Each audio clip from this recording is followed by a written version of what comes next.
Okay, so evolution beyond the main sequence. I was about to do that in my colors and deities video. So what I'm talking about typically has to do. We're talking about stars here, because all the colors you see comes from light from stars. Um, so what happens? How does a star evolve beyond the main sequence? Well, it has to exhaust all of its hydrogen fuel source, and so from that point forward, it I mean, I haven't looked too much into this, so you might say I don't know what I'm talking about. So I'm just kind of like discussing this. But basically, like for example, so like a sun is burning up all this hydrogen and accumulating all this energy in rotation.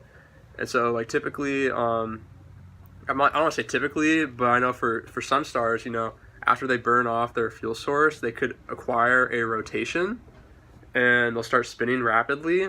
And so typically evolution beyond the main sequence, I believe, leads to the formation of supergiants, red giants, blue giants, hypergiants,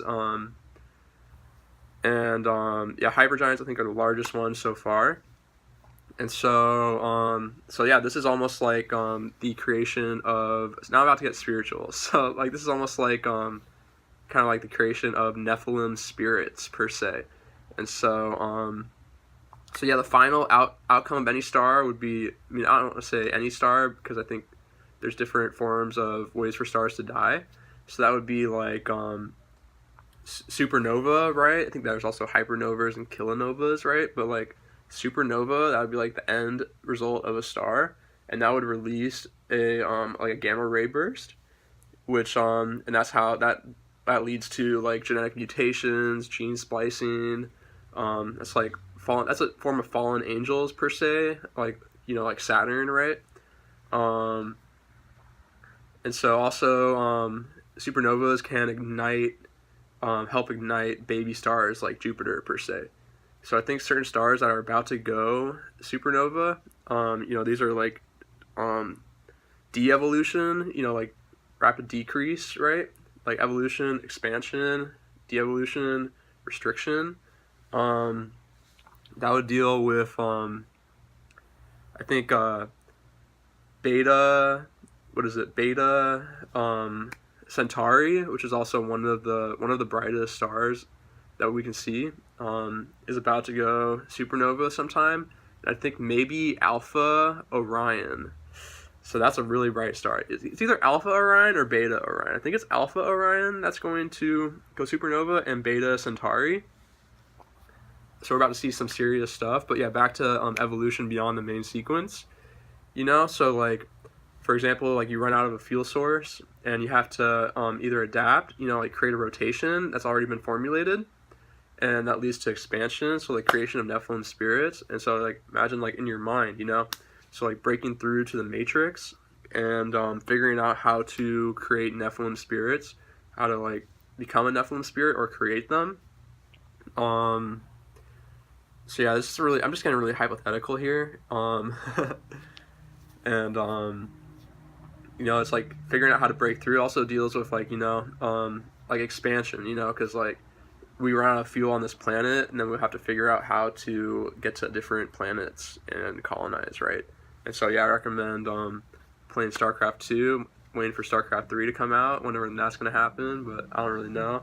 So yeah, evolution beyond the main sequence, and this can also lead to being able to see new colors. And so yeah, back to astrology, right? So yeah, Western astrology is based off houses, and it's based off space and time, and it's between the equinoxes and the solstices. So it's all evenly divided into 12 houses.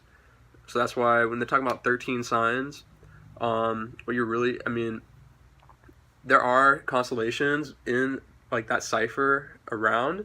So yeah, constellations can break into the cipher.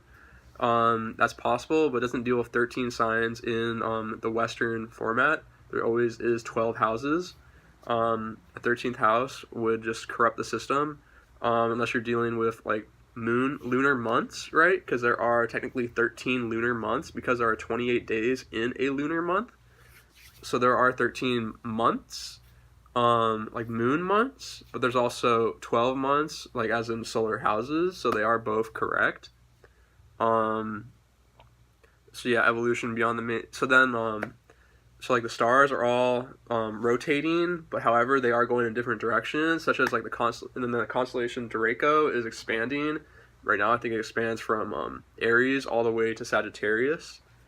Um, and then like Virgo, the constellation of Virgo, and also Leo are very very big constellations too that expand more than one sign. And then certain constellations are smaller. So I think like Libra is a smaller constellation.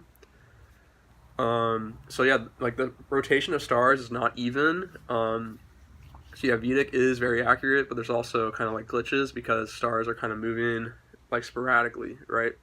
And so I mean, you can take a look at your fixed stars online. It's very important to know in conjunction with your like houses too. Like the houses is like the base, is like the coordinate system, and then like stars are like software updates, you know. So it's like, and then like planets are kind of like hardware. Like the moon, for example, moon and the Mercury is like hardware, you know, hard drive, you know. And then like everything else is kind of like light information is like those are like software updates that you either participate in or are consciously aware of. And then other stuff is like so yeah, but like yeah, evolution beyond the main sequence can lead to new colors, new types of energies, like sound waves too. Um, so yeah, we have all pretty much evolved beyond the main sequence as human beings, and that's why we have God energy per se. But yeah,